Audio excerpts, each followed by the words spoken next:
Ele tem uma brilhante carreira política. Já foi considerado o melhor prefeito do país, o melhor governador do país. Ele é polêmico, irreverente, tem fama de brigão e afirma que vai tirar Bolsonaro do segundo turno. Bom pai, ótimo marido e dizem que é amigo fiel.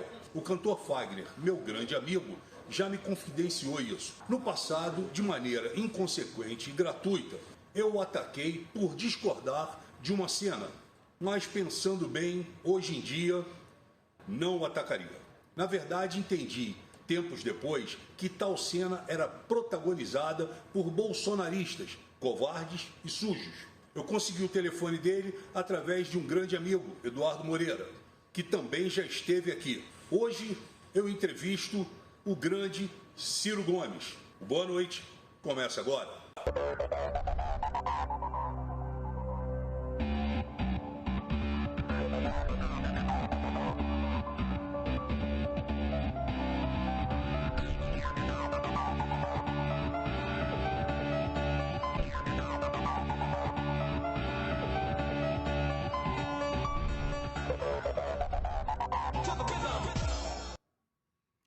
Boa noite, Ciro. É um prazer tê-lo aqui no nosso programa. Quero imensamente agradecer. É um ato de democracia, né, da sua parte, atendendo aqui. Tantas pessoas já passaram por esse programa aqui. Para mim é um prazer, uma honra recebê-lo aqui. Eu quero saber, antes de você dar o seu boa noite, se eu já posso dizer que eu estou sentado à frente e entrevistando o próximo presidente do Brasil. Bom, boa noite, Frota. Eu vou deixar organizar aqui as ideias, porque eu sou um democrata visceral. E antes da gente ouvir a voz do povo, apurada de forma livre nas urnas, eu posso apenas dizer a você que eu tenho muita vontade de servir a esse grande país, a essa grande nação, que é o nosso país, é o nosso Brasil, servi-lo como seu presidente. Eu tenho procurado me preparar isso ao longo de 40 anos de vida pública, eu não posso me apresentar como nova política, eu sou, ao contrário, mais experiente. Já fui prefeito de capital, governador de estado, ministro da Fazenda, ministro da Integração Nacional, secretário de Saúde, deputado estadual, deputado federal. Enfim, acumulei uma vivência, não é? E procuro estudar, tenho 4 livros publicados, todos eles refletindo sobre o problema brasileiro. Mas, respondendo a sua pergunta e querendo dar uma boa noite afetuosa a você, Frota, deputado Frota, eu quero agradecer a você a oportunidade. E esses gestos a gente tem que dar todo dia para o povo brasileiro. Tudo que o Brasil precisa hoje é que os diferentes se respeitem, se discutam, conversem, troquem ideias, porque essa coisa, sabe, do radicalismo odiento, do deixa que eu chuto, se eu sou simpático de um lado, eu não quero ouvir o argumento do outro, isso está liquidando a nação brasileira e fazendo muito mal à nossa maioria popular, que hoje está passando o pão que o diabo amassou. Portanto, eu é que agradeço a você, né, a oportunidade que me dá de sentar nessa cadeira virtual no seu programa, em que já sentaram pessoas tão respeitáveis do Brasil. Muito bem, Ciro. Obrigado pelas palavras. Eu vou começar com uma curiosidade. De um tempo para cá, né, você se tornou assíduo nas redes sociais. Né? Você vem fazendo um trabalho grandioso nas redes sociais, no Twitter, Facebook, Instagram, enfim, todas as plataformas.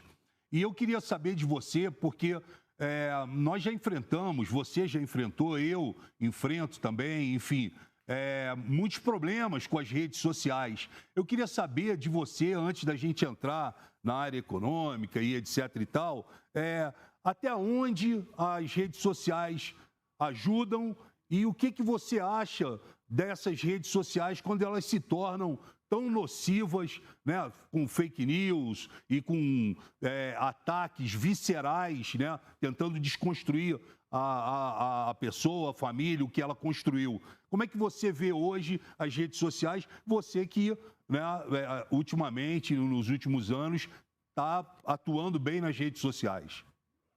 Pesando e medindo, Frota, as redes sociais são boas. Pesando e medindo, o saldo é muito positivo, porque o que é que elas permitem hoje? Permitem que pessoas como você ou eu, que eventualmente não sendo prediletos das redes oficiais, subornadas muitas vezes pelo poder econômico, pela interdição do próprio governo, que fica barganhando verba publicitária em empresas que estão com dificuldades e pedem de volta que não deem espaço nem voz aos seus críticos. A rede social é um ambiente anárquico, né? Onde a gente produz um conteúdo, entra lá como nós estamos fazendo aqui, e você vai dizer o que você quiser e eu vou dizer o que eu quiser e as pessoas vão ouvir. Então, esse é o lado positivo, porque ela dá voz àqueles que no passado, como eu que conheço bastante bem o passado recente, moderno do Brasil, simplesmente não tinham voz.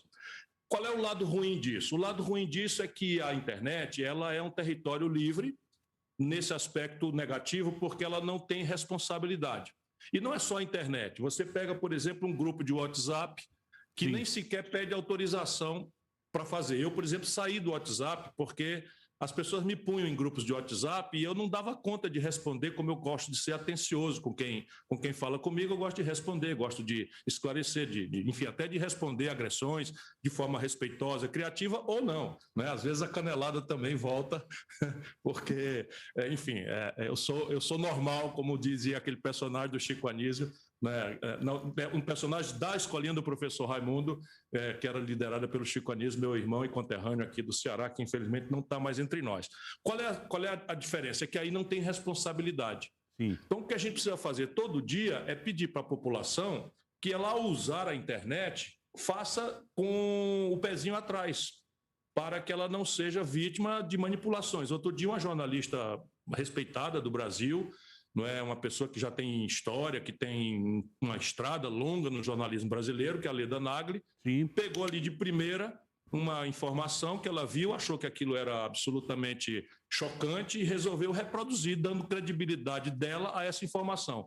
Era uma viagem maluca de que o Supremo Tribunal Federal e o Lula estavam planejando a morte do Bolsonaro. Sim. Para quem inventa uma loucura dessa é o gabinete de ódio do Bolsonaro, que é campeão em fazer essas maluquices. E ela foi lá e escorregou. Felizmente ela foi nobre, como sempre foi, pediu desculpas. Claro. Mas ali, sabe como é? O Santo Tomás de Aquino dizia que a calúnia é como um travesseiro de penas que se joga ao vento na encruzilhada. Né? Se você joga o travesseiro de pena ali, nunca mais ninguém vai catar todas as penas que voaram. Portanto, uma coisa que a gente tem que fazer é isso, povão, povo brasileiro, gente boa, gente querida, não se deixe enganar. Né? Mentira, claro. Enganação são elementos da política. Infelizmente, são elementos da política que no Brasil engana a gente toda semana, todo mês, todo dia, toda eleição. Então, um povo sadio, um povo sábio, bota o pezinho atrás, procura perguntar se aquilo tem fundamento, procura saber se aquilo tem procedência, se alguém assume a responsabilidade por aquilo e vamos tangendo. Muito bem. Eu sou seu seguidor no Twitter já há algum tempo. Eu separei algumas tuitadas suas aqui e queria que você comentasse sobre elas. Essa aqui é recente. Não tem números mais graves para evidenciar a crise da economia brasileira. Guedes transformou nossa moeda na mais desvalorizada do mundo. A carestia está de volta quando o país tem 14,4% de desempregados e a maioria do povo na informalidade vivendo de bico. Traduz para a gente toda esse seu Twitter aqui, que não só original, como extremamente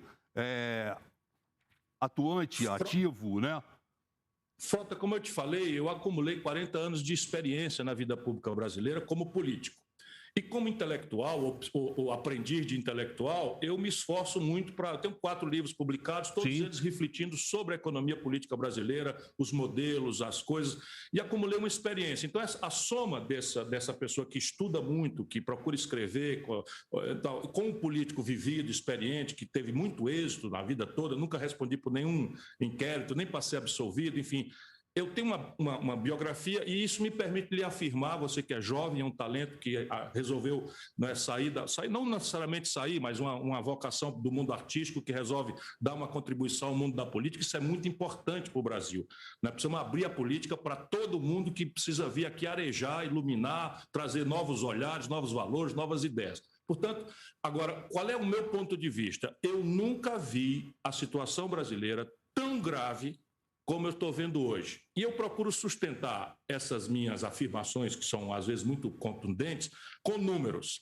Certo. Então, repare bem, o Brasil de 1930 até 1980, cresceu ao redor de 6,34% ao ano, em média, todo ano. Perfeito. Então, crescer é o seguinte, se você não cresce, não tem como distribuir renda. Claro. Porque nasce 3 milhões de bebês por ano, se a riqueza é igual, lá vem mais 3 milhões de boca com a mesma comida, vai começar a faltar comida. Pois bem, o Brasil cresceu 6,3% durante meio século.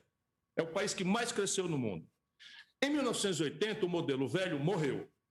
E aí, de 80 até 2010, olha os regimes. Resto da ditadura militar, Collor, Fernando Henrique Cardoso, que ninguém duvida tinha boa intenção, Lula, Michel Temer, não sei quem, chegam no Lula, 2010, o Brasil cai daqueles 6,3% para 2,3% de crescimento em média.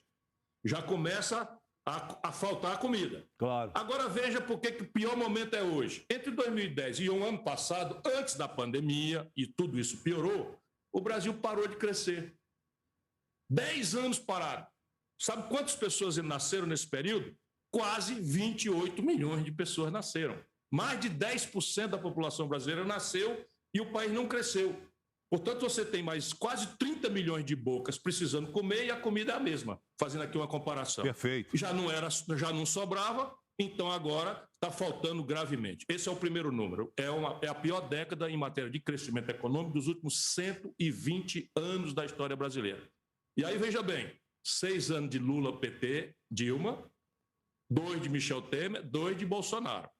Então, de novo, o problema aqui não é Chico, Manel ou Maria. Eu estou tentando mostrar ao povo brasileiro que o problema aqui é o modelo econômico, perfeito, que já era equivocado na origem e que agora deu no fundo do poço. Não tem como mais tirar nada desse grave equívoco. Felizmente, o mundo também está vendo isso. O Biden, nos Estados Unidos, está encerrando essa mitologia que foi imitada no Brasil em condições trágicas. Mas vamos a outros números. Se você quiser, me interrompa. Não, pode continuar.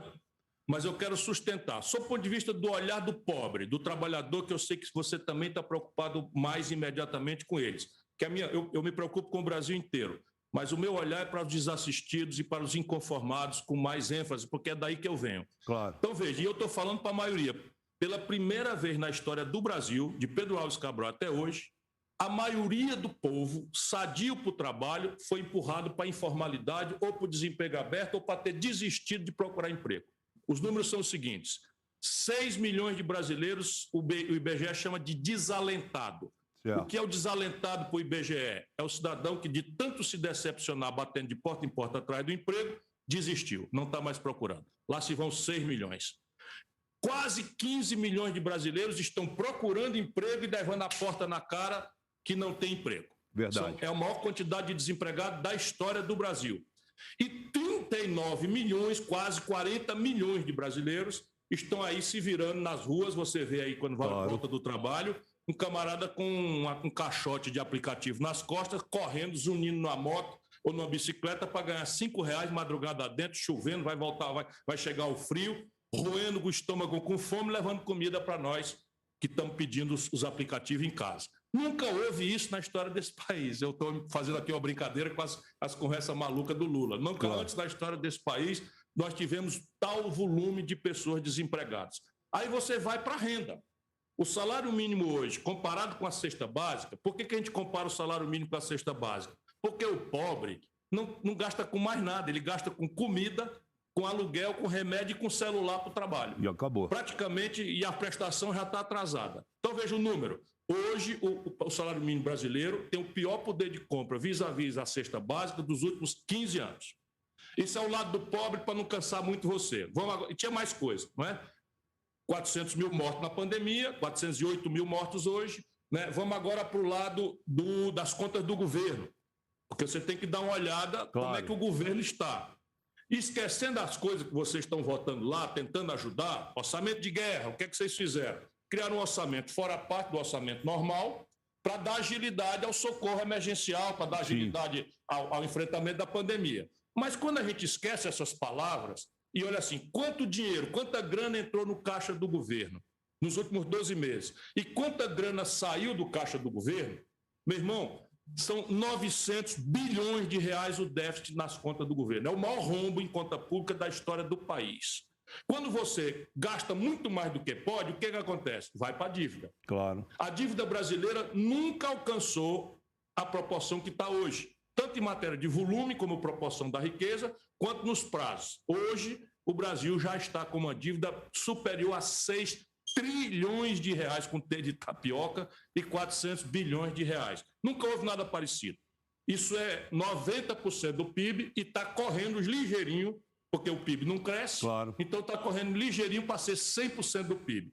Quando o endividado, seja uma pessoa, uma família, uma empresa ou um país, fica parecendo para o credor que não vai dar conta de honrar a dívida, o que acontece? A dívida esquenta, ela em curto prazo, né? O agiota só empresta por 2 dias, por 24 Sim. horas, por 48 horas, e aumenta o preço.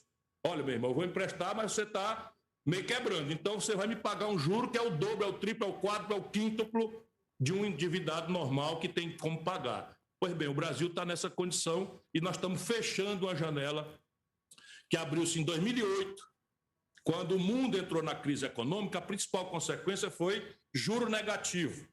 No Japão, nos Estados Unidos, na China, na Europa, enfim, juro negativo. Você tomar dinheiro emprestado, chegar no fim do ano, pagar menos do que a inflação comeu o dinheiro. Pois bem, desde 2015 que o Brasil está derrubando a taxa de juros e agora ela vai começar a correr ligeiro porque nós estamos escapulindo da dívida.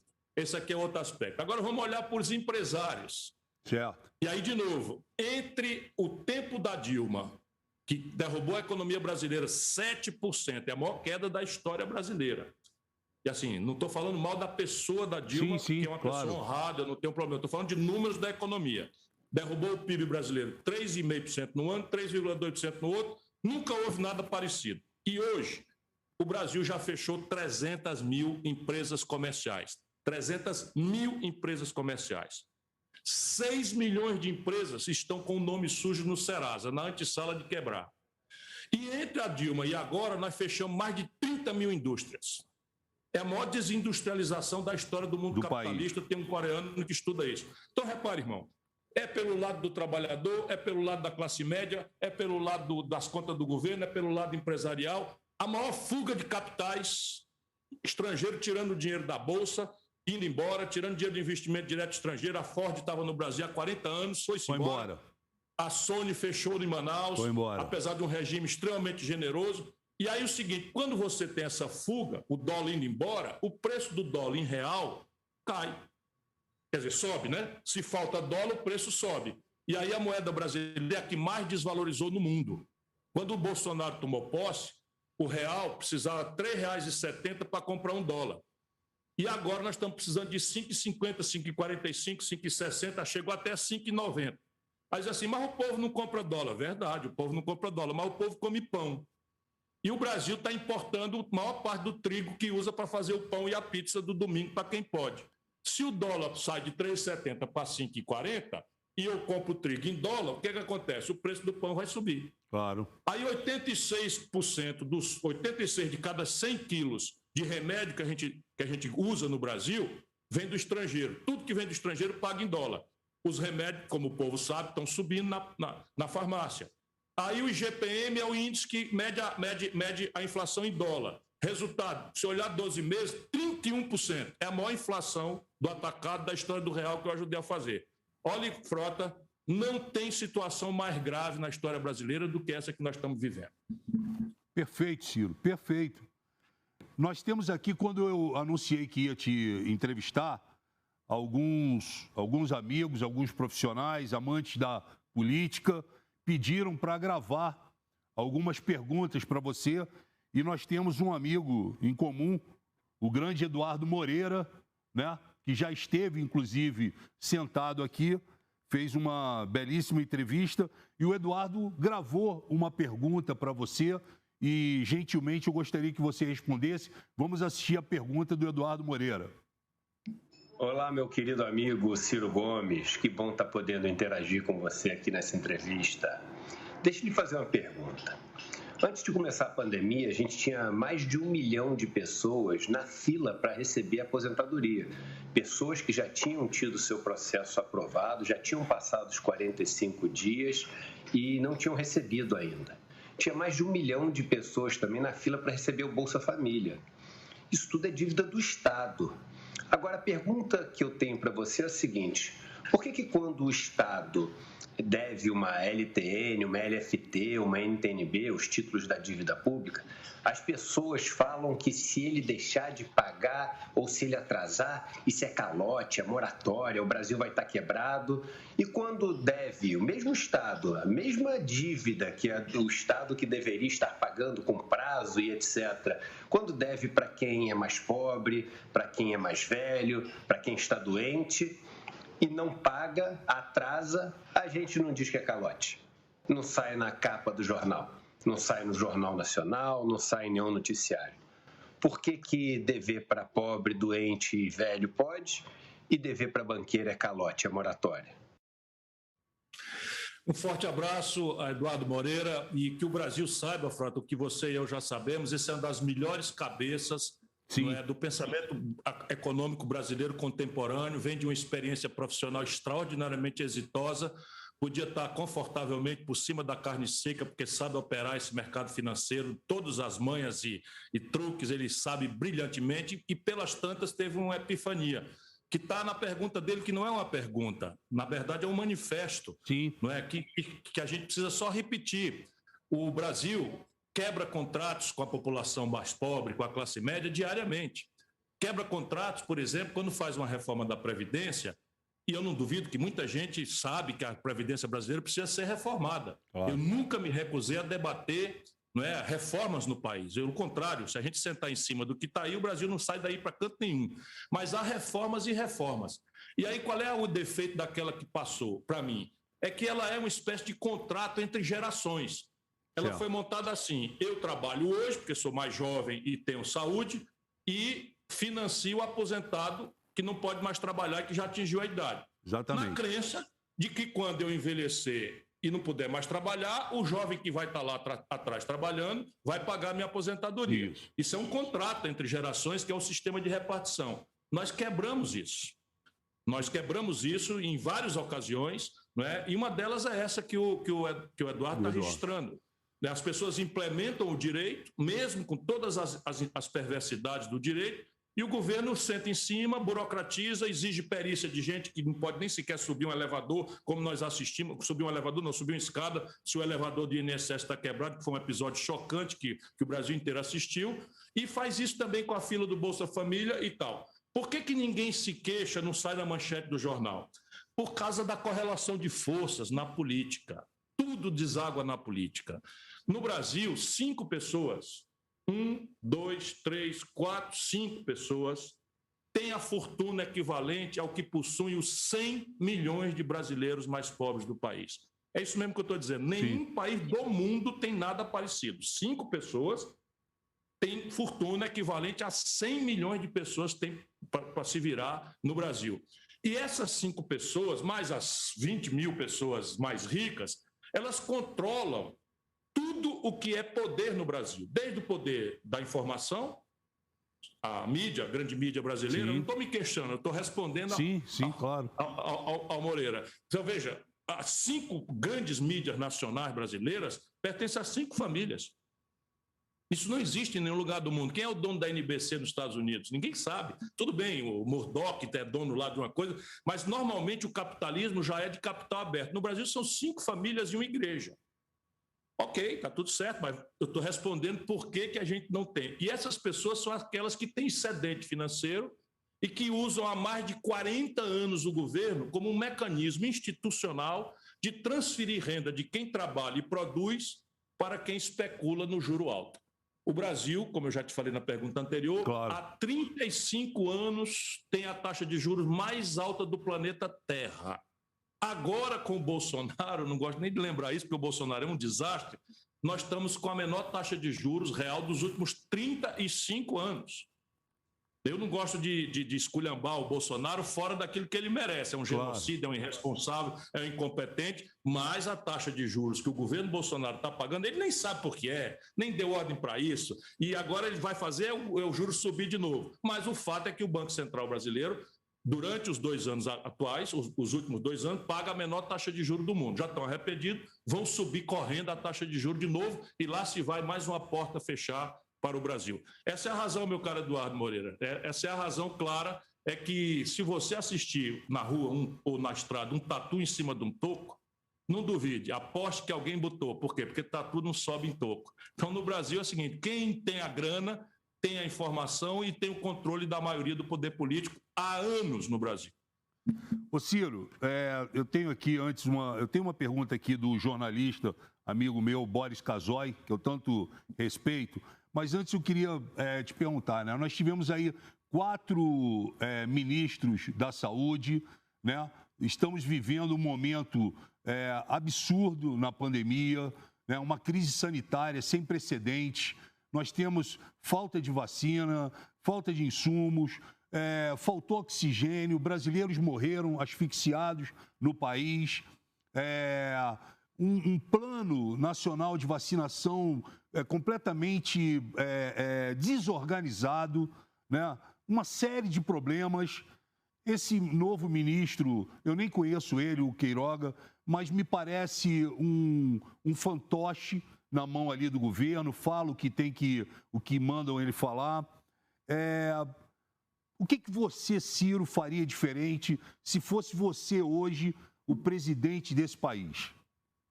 Eu diria a você que tudo, Frota, mas eu quero ter coerência, então eu posso te mandar logo mais, você agora não como apresentador, mas como deputado. Claro. Eu imaginei, quando se apresentou a pandemia ali em março, né, os primeiros casos em fevereiro, e aí em março eu sou um cara que vivo lendo, acompanhando as coisas, acompanhei a coisa de Wuhan e aquela coisa ali e tal, então eu vi que aquilo ali ia ser um negócio gravíssimo. Não porque eu sou profeta, é porque eu escuto a ciência. Claro. Aí eu pensei, ora, uma tragédia desse tamanho, eu sou um adversário agressivo do governo, eu tenho agora que dar um exemplo. Claro. Diante de uma tragédia desse tamanho, eu tenho que mandar logo uma carta para o presidente, me solidarizando com ele e me oferecendo para colaborar, desde que a linha do que a gente precisasse fazer fosse a linha correta. Aí eu mandei essa carta. Mandei uma carta e, veja, assim, me dá orgulho pelo dever cumprido, não é de claro. Baixar a arma na hora que a tragédia se aproximava da minha nação, do meu povo, não estava na hora de eu movimentar uma oposição agressiva como é a minha ao Bolsonaro. Claro. Mandei a carta para ele, presidente, isso é uma pandemia grave, ela não tem remédio, e se ela não tem remédio, só tem uma saída para ela, a vacina. Se ela não tem remédio e não existe vacina, agora nós temos que organizar um grande lockdown coordenado no país inteiro, fazendo uma comissão mista do presidente da República liderando a nação, com todos os governadores e uma representação dos prefeitos, com a representação parlamentar, com a audiência do Supremo Tribunal Federal, do Ministério Público, para que a gente estabeleça uma coesão nacional. E se a gente fizer esse lockdown muito bem feito, a gente interrompe o itinerário de tragédia da expansão do vírus e confina esse vírus. Porém, dizia eu na mesma carta, se a gente vai fazer isso e a gente sabe que não pode segurar todo mundo em casa, porque a polícia precisa ir para a rua, a farmácia tem que abrir, o supermercado, eu citava esse exemplo, o supermercado tem que abrir, não é? O pessoal, os garis, o pessoal da limpeza pública tem que sair, os profissionais de saúde têm que ir para a batalha, então isso vai furar esse isolamento e vai ter efeito econômico. Portanto, nós temos que fazer um socorro para que as populações possam ficar em casa com a renda mínima necessária e as empresas têm que ser socorridas para que elas possam manter os trabalhadores nas ruas. Isso é a carta que eu mandei para ele. Perfeito. E aí eu disse, como eu sou oposição ao senhor, eu não tenho o direito de dizer como é que as coisas seriam, eu tenho que me botar no seu lugar. Então eu vou assumir aqui uma tarefa que não é da oposição, mas eu acho que numa hora como essa todo mundo tem que dar a mão, vou lhe fazer uma sugestão de onde tirar o dinheiro. E aí danei, como é meu jeito, a fazer uma série de sugestões de onde arrancar o dinheiro, que eu estava estimando 300 bilhões em apenas um ano, que era com coisas relativamente simples de fazer, em linha com as melhores práticas internacionais. Eu vou te mandar essa carta. Perfeito. O Bolsonaro faz o oposto. Faz o oposto. O Bolsonaro agride os governadores, agride os prefeitos, transferindo responsabilidade em direção à opinião pública. Ele minimiza a pandemia, chama de gripezinha, como a gente viu várias vezes, desmobiliza o esforço de isolamento social, dando ele próprio exemplo de aglomeração. Ele chegou, Frota, dos Estados Unidos, numa comitiva de 30 pessoas, 27 foram contaminados. Um dos vetores de contaminação originais no Brasil foi a comitiva do Bolsonaro. Sim, veio um avião cheio de Covid. Ele, naquele dia, foi para a porta do Palácio confraternizar com as pessoas, com o presidente da Anvisa, com o ministro da Saúde, percebe? E dizendo o oposto do que a comunidade científica internacional estava dizendo. Ato contínuo. Ele passa como um verdadeiro charlatão. O charlatanismo é crime capitulado no Código Penal. Sim. Eu sou professor de Direito. Você, Frota, é um ator. Eu não sei se tem outras formações. Eu sou um professor de Direito, não é, advogado. Eu não posso prescrever remédio. Claro. Por mais que eu tenha grandes cientistas do meu lado, eu não posso chegar aqui na televisão, olha, se você está com dor de barriga, tome Capivarol, não sei o quê. Eu não posso fazer isso. Isso está absolutamente obrigado apenas a quem tem qualificação técnica para isso, e quem fizer o oposto é criminoso. Alguém duvida que o Bolsonaro ficou na televisão com a caixinha de cloroquina? Sabe o que aconteceu? O Brasil teve uma comorbidade criada pelo Bolsonaro. Sim. Ele que incentivou. É a disfunção hepática que matou muita gente no Brasil. Eu, se fosse familiar de qualquer pessoa que morreu por disfunção hepática por causa do uso da cloroquina, ia exigir, e sem erro, ia exigir milhões de reais de indenização. E a União tem ação regressiva contra o Bolsonaro, por charlatanismo puro. Sim. Então, veja, e na sequência, em agosto, a humanidade começa a ter notícia de que o esforço de pesquisa para vacina estava tendo sucesso.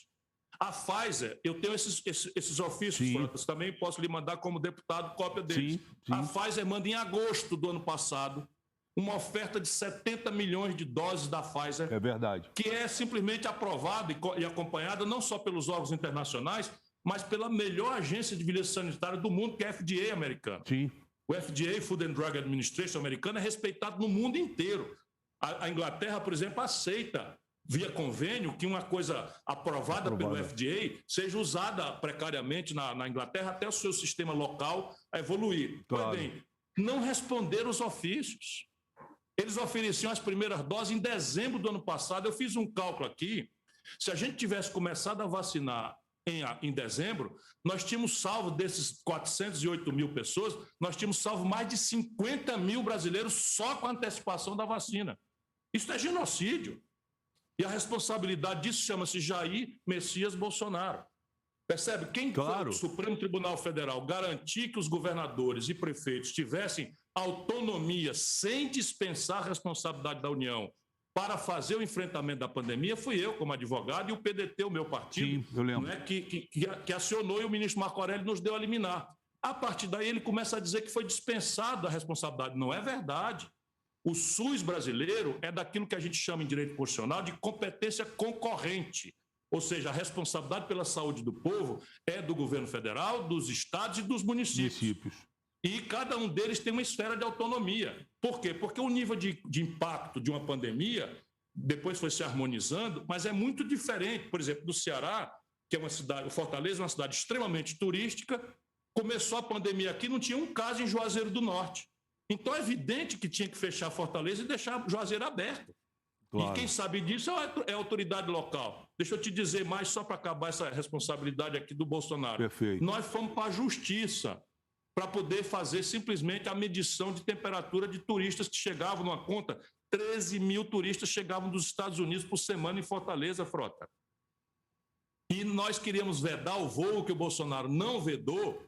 Quem precisa desses voos somos nós lutamos a vida inteira para trazer turista para cá. Só que os americanos já tinham explodido e viraram um vetor de contaminação. Então, quando nós não conseguimos proibir, que o Bolsonaro não deixou, nós quisemos fazer pelo Estado a medição da temperatura dos pacientes para fazer uma quarentena para quem chegasse com febre. Bolsonaro foi na Justiça, que incrivelmente deu ganho de causa a ele, o Tribunal Regional do Recife, e proibiu o Estado do Ceará de medir a temperatura dos turistas que chegavam 13 mil por semana dos Estados Unidos.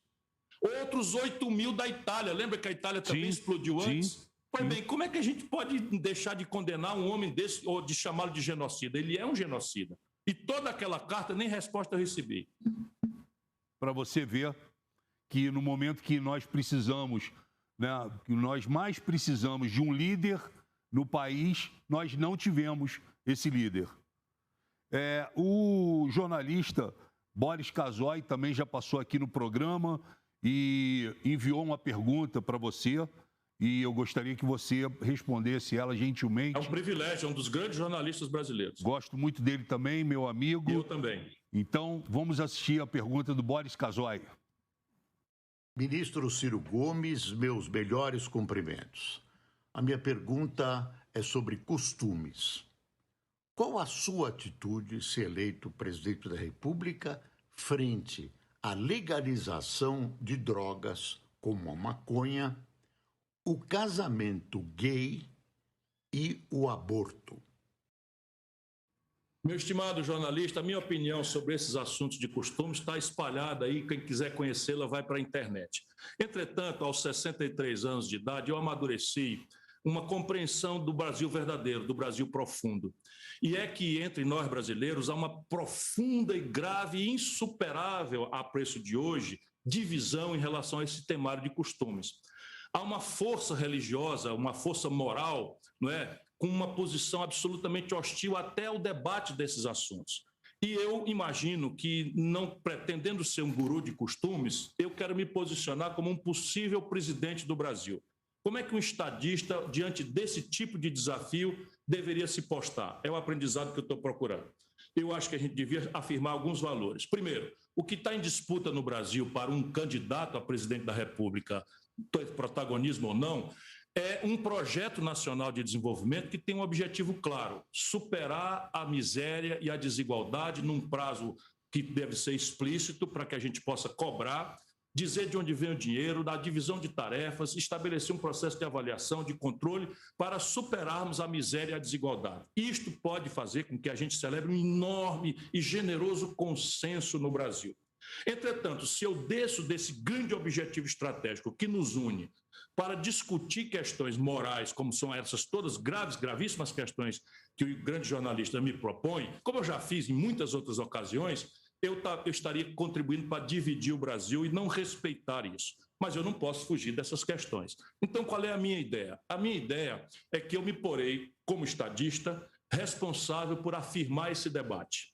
Marcar a hora, marcar o lugar, iluminar esse debate, trazer todas as forças e representações que têm importância, não é? Por exemplo, na questão do aborto, há uma imensa preocupação em matéria de saúde pública. O movimento feminista tem um olhar sobre essa tragédia. Todo mundo sabe que o aborto é uma tragédia, ninguém pode ser a favor do aborto. A questão não é essa, a questão é qual é o papel do Estado Nacional brasileiro diante de uma tragédia de saúde pública, de uma tragédia moral, de uma tragédia religiosa, de uma tragédia afetiva, de uma tragédia familiar.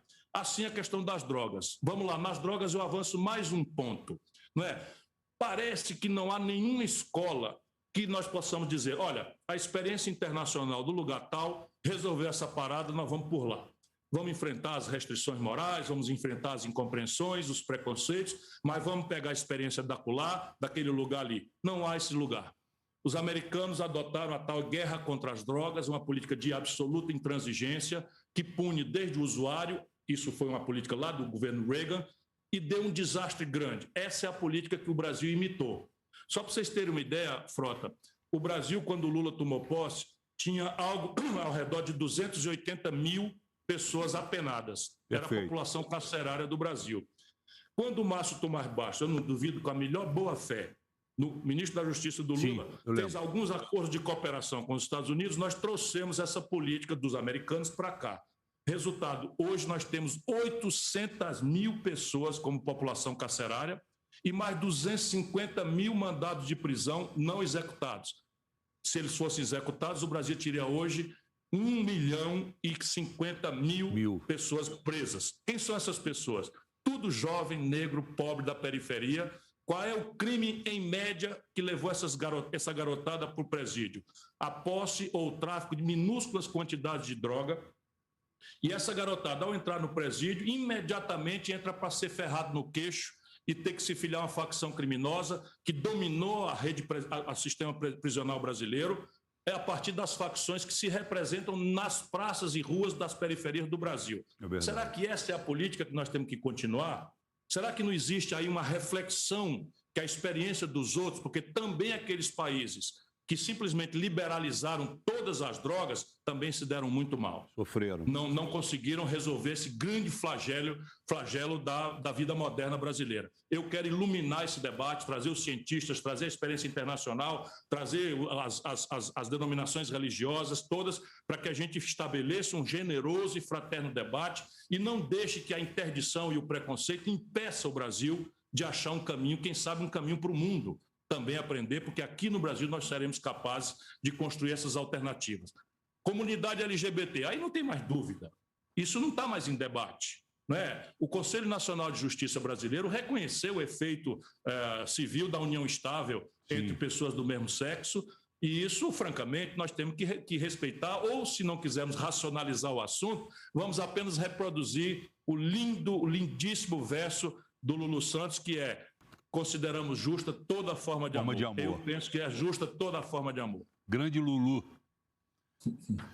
Ô Ciro, nesses 2 últimos anos, né, o Jair Bolsonaro, ele não teve controle da Câmara, enquanto o Rodrigo, né, Maia lá estava, e também o próprio Centrão, que o Jair Bolsonaro, na campanha, chamou de bandidos, de corruptos, né, que eles jamais fariam um acordo com o Centrão, que o Centrão só levava os presidentes ao fundo do poço e etc. e tal. Bom, o Bolsonaro, ele conseguiu eleger o Arthur Lira, né? Você sabe que a peso de ouro, eu acabei votando no Baleia Rossi, fiquei fora dessa operação que foi feita, né, envolvendo General Ramos, envolvendo 3 bilhões de reais e etc. e tal. Bom, não é o caso aqui, mas acompanhando seus twitters, eu vi aqui o seguinte: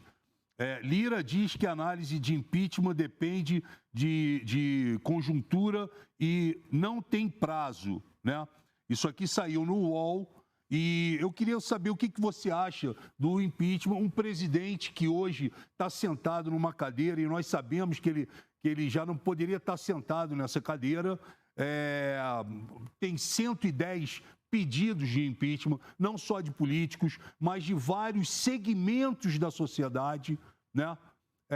Como é que você vê esse processo de impeachment? E o Arthur Lira hoje, né, semana passada, ele declarou que 95% dos pedidos e dos processos não valiam para nada, e agora ele já disse que são 100%.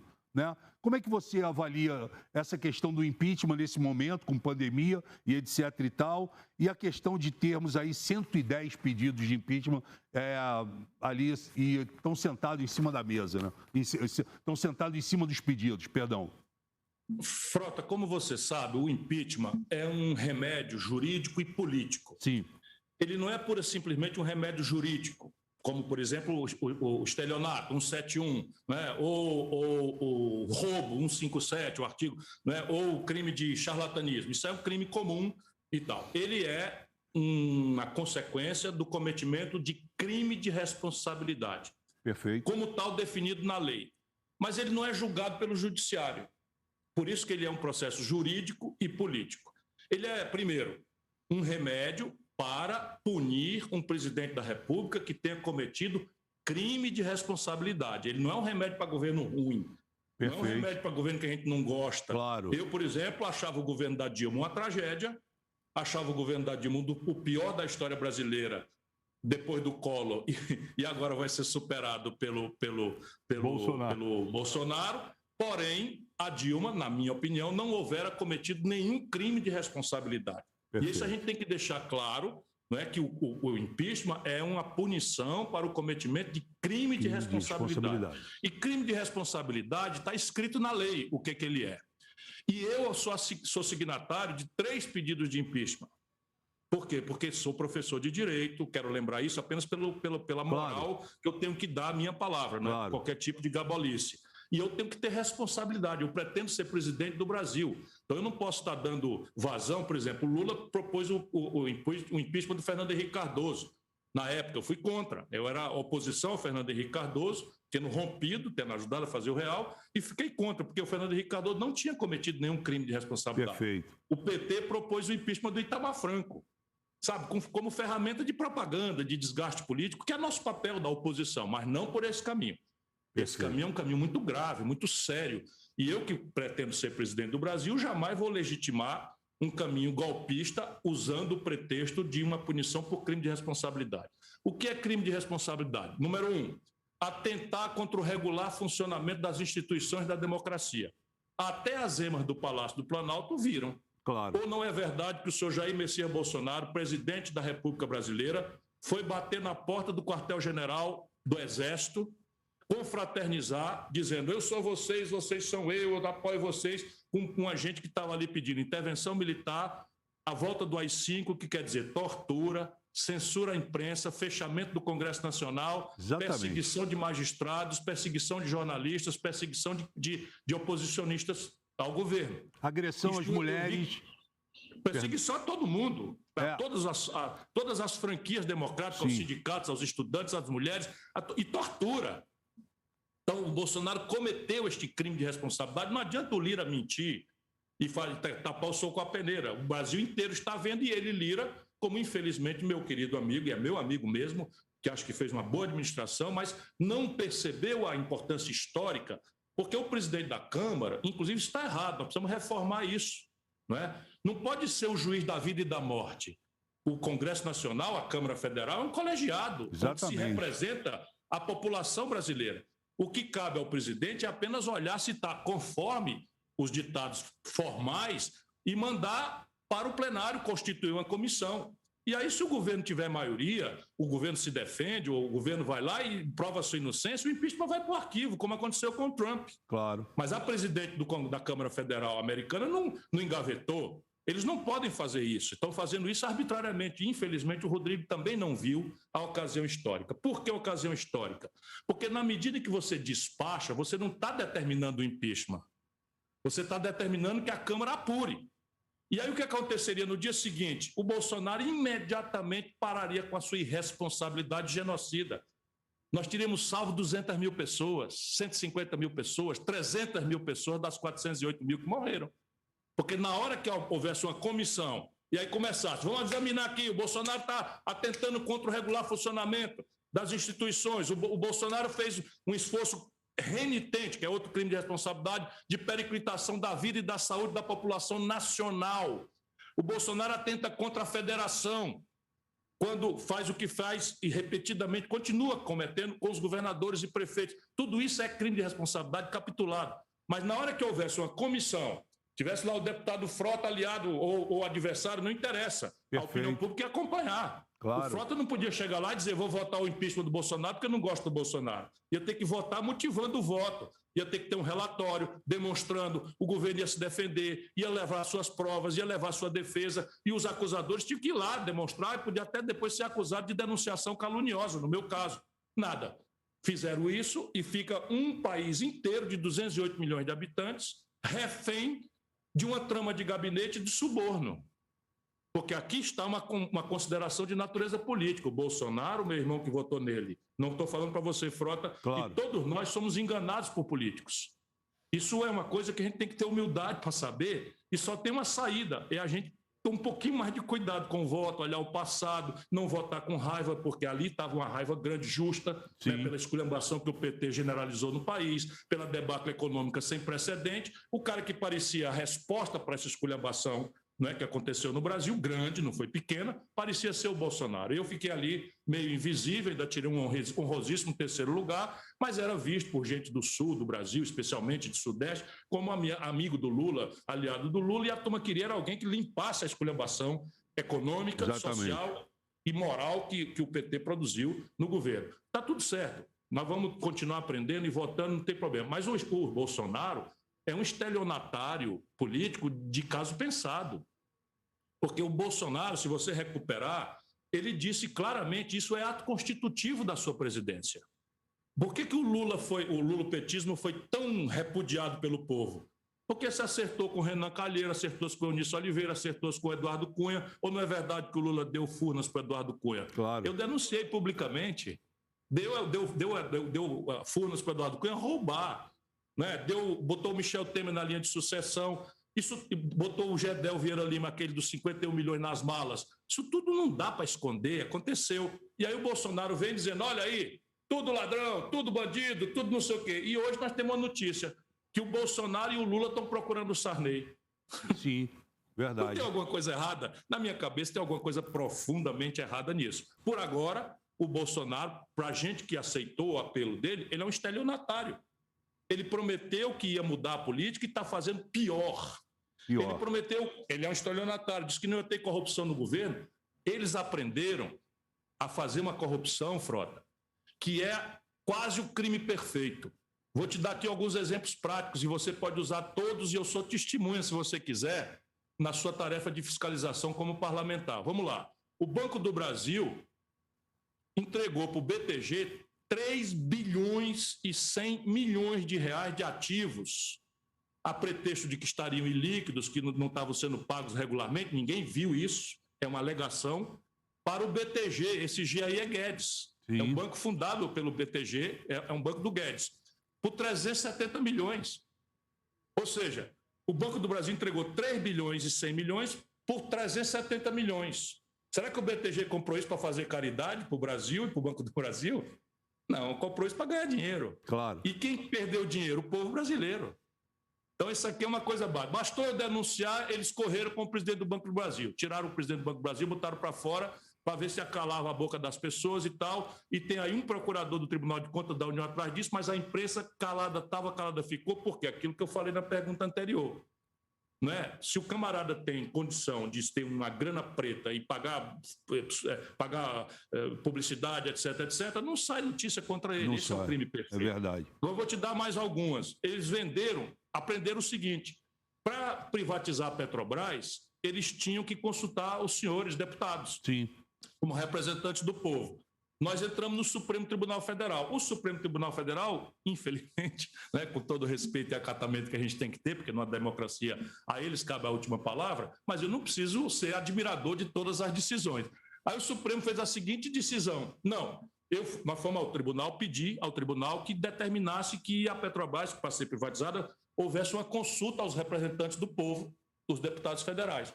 Pois bem, não, o tribunal diz, só pode privatizar a Petrobras se consultar os deputados, vírgula, mas pode privatizar subsidiárias. Olha o truque, crime perfeito. Quem é que diz que uma empresa da Petrobras é ou não subsidiária? O Conselho de Administração da Petrobras, onde está lá a maioria representando o capital privado e estrangeiro. Então o que é que eles fizeram? Resolveram esquartejar a Petrobras e vender aos pedaços, causando um enorme prejuízo ao Brasil e ao povo brasileiro, além de uma política de preços absolutamente criminosa que não se explica. É verdade. É outro crime grande. Mas veja o que é que eles fizeram. Pegaram a refinaria Landulfo Alves, eu vou te falar porque é só aqui que sai. Claro. Landulfo Alves, na Bahia, se você fosse construir a Landulfo Alves, você precisava de uns 15 bilhões. Eles venderam por 1 bilhão e 500. Se você puxar o fluxo de caixa da Landulfo, só o fluxo de caixa conhecido, ela vale 3 bilhões hoje. Eles venderam por 1 bilhão e 500. Para uma empresa estranha dos Emirados Árabes Unidos e tal, que ninguém sabe qual foi o procedimento e tal. Aí tem. É só investigar que tem. Mas eu vou te dar mais. A Petrobras transporta gás e transporta óleo, petróleo e gasolina e óleo diesel, etc., numa empresa de logística chamada TAG, T-A-G. Perfeito. Só a Petrobras usa. São os grandes dutos, vai de Cubatão para São Paulo e tal, tem, né, o gasoduto Brasil-Bolívia e tal, tá ali. Só a Petrobras usa. Essa gente transformou a TAG numa subsidiária e vender a TAG com um contrato que eles chamam no jargão de take or pay. Significa o seguinte: se usar, paga, se não usar, paga também, a mesma coisa. Isso é que é o take or pay. Venderam para a Petrobras, que só é ela que usa, por um valor que é 3 anos de aluguel. E a Petrobras imediatamente alugou a empresa que era dela, que foi vendida para um pool de bancos, e essa turma também calou todo mundo, ninguém diz nada. E agora a Petrobras está pagando o aluguel pelos tubos que ela construiu por um valor muitas vezes maior e 3 aninhos de aluguel pago o que os banqueiros deram para a Petrobras a preço de comprar TAG. E eu não vou cansar seus ouvintes, seus espectadores, a roubalheira é de braçada do governo Bolsonaro. E não é rachadinha dos filhos, comprar casa de 6 milhões de reais, porque isso aí todos nós já sabíamos. Eu já tinha dito na campanha, eu fui colega do Bolsonaro, contemporâneo dele, deputado, o gabinete dele era 150 metros do meu, cansou de passar por ali perguntando coisas para mim, etc. Pois bem, o Bolsonaro tinha 5 funcionários fantasma, todo mundo sabia. O Bolsonaro roubava a frota, dinheiro da gasolina. E você está lá na Câmara, faça uma pesquisa que você vai ficar chocado. Eu, deputado, e ele, deputado. Nós tínhamos direito às mesmas coisas, né? Pois bem, compare o gasto de gasolina do meu gabinete com o gasto de gasolina do deputado Bolsonaro. Sabe, o Bolsonaro tem um mês de 10 mil reais de gasolina num posto da Barra da Tijuca. Se você botar 10 mil reais de gasolina num carro, ele dá para rodar umas 4 vezes o planeta Terra e ainda sobra gasolina. Percebe? Naquele mês eu gastei 360 reais de gasolina do dinheiro do povo. Percebe? Então, ele é um grande estelionatário, ele enganou a população. Prometeu uma nova política, sendo um velhaco ligado a tudo que mais não presta e se vendeu para o Centrão. Ele não comprou o Centrão, ele se vendeu para o Centrão. Se vendeu, é verdade. É a turma dele. Eu conheci o Bolsonaro ligado ao Eduardo Cunha. Bolsonaro é ligado a toda a esculhambação da política do Rio de Janeiro, sabe? Esse Witzel, que foi caçado, o Sérgio Cabral, que está na cadeia, o Bolsonaro ligado ao Eduardo Cunha, o Bolsonaro ligado às milícias, sabe? Do Adriano. Sim. 89 mil reais. Esse Queiroz, são bandidaços. Esse cara tem 10 homicídios, Frota, nas costas. E é o homem que era o faz-tudo do Bolsonaro a ponto de botar 89 mil reais na conta da primeira-dama. Aliás, A propósito de primeira-dama, só para o bolsonarista saber, a primeira-dama agora, nessa tragédia em que a fome está no lar de quase 40 milhões de pessoas do Brasil, 19 milhões estão com fome aberta, a primeira-dama fez uma campanha para ajudar o povo pobre. Gastou 9 milhões de propaganda e aplicou 4 milhões em cesta básica. Isso é o Bolsonaro. Ô Ciro, eu tenho aqui milhares de perguntas, muita gente pedindo para falar com você. Vou tentar ser breve na resposta. Não. O nosso programa está chegando ao fim, mas eu tenho aqui, por exemplo, o advogado Dr. Arthur Rolo, advogado eleitoral, o Neumann Pinto, o Lobão. Grande jornalista. Eu vou te enviar as perguntas em vídeo e você aí pede para editar e juntar e publica na sua rede social. Eu respondo. São pessoas bacanas e que queriam fazer essas perguntas. Eu tinha muita coisa para te perguntar, tenho certeza que o público também, né? Eu queria imensamente agradecer a você, né, essa aula, essa maneira como você vê e como você fala realmente, né, sem nenhum tipo de pudor ou ficar em cima do muro. Quero te desejar muito boa sorte, né, daqui para frente em 22. Eu vou encerrar o programa, eu vou deixar que você faça as suas considerações finais. Sem antes, mais uma vez, a gente já falou por telefone, mas eu faço questão de falar em público aqui, que eu te liguei para me desculpar daquele vídeo que eu havia feito lá quando houve aquele problema ali com aqueles bolsonaristas na frente da sua casa. Enfim, eu tive a oportunidade de falar contigo, mas quero fazer em público também, porque acho que é decente da minha parte, né? E quero deixar aqui que você faça suas considerações finais. O que você quer para o Brasil? O que você pretende? O programa é seu e muito obrigado aí. Suas considerações finais, Ciro.